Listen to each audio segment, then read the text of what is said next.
హే మిత్రమ్స్, ఈరోజు నిమ్మకాయ నిల్వ పచ్చడి ఎలా పెట్టాలో తెలుసుకుందామా. ముందైతే నిమ్మకాయ ముక్కల్ని ఇలా కట్ చేసుకొని ఏదైనా ఒక కప్తో కొలుచుకొని వేసుకోండి.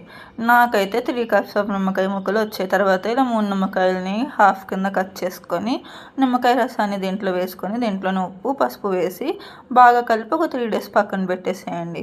3 days తర్వాత మంచిగా ఊరుతుంది ముక్కలన్నీ ఇలాగా. తర్వాత ఈ ముక్కలన్నీ ఒక ప్లేట్లోకి కానీ బేసిన్లోకి కానీ వేసుకొని దీంట్లో మన టేస్ట్ తగ్గట్టు కారం అండ్ ఉప్పు వేసుకోవాలి. ఉప్పు ఆల్రెడీ ముందు వేసున్నాం కాబట్టి చూసుకొని వేసుకొని మొత్తం అంతా బాగా కలిసేటట్టు కలుపుకోవాలి. ఇప్పుడు దీంట్లోకి మసాలాకి ధనియాలు జీలకర్ర ఆవాలు వేపేసి పొడి చేసుకొని వేసుకొని కలుపుకోవాలి. ఇప్పుడు పోపు పెట్టుకోవాలి. పీనట్ ఆయిల్ వేసుకొని అది మరిగాక దాంట్లో పోపులు కరివేపాకు ఎండుమిరపకాయలు అలానే వెల్లుల్లిపాయలు ఇంకా ఇంగువ వేసి బాగా కలుపుకొని ఇది బాగా వేగాక ఈ పోపుని మనం ముందుగా కలుపుకున్న నిమ్మకాయ పచ్చడిలోకి వేసుకొని కలుపుకొని చల్లారాక ఇలా స్టోర్ చేసుకోవాలి.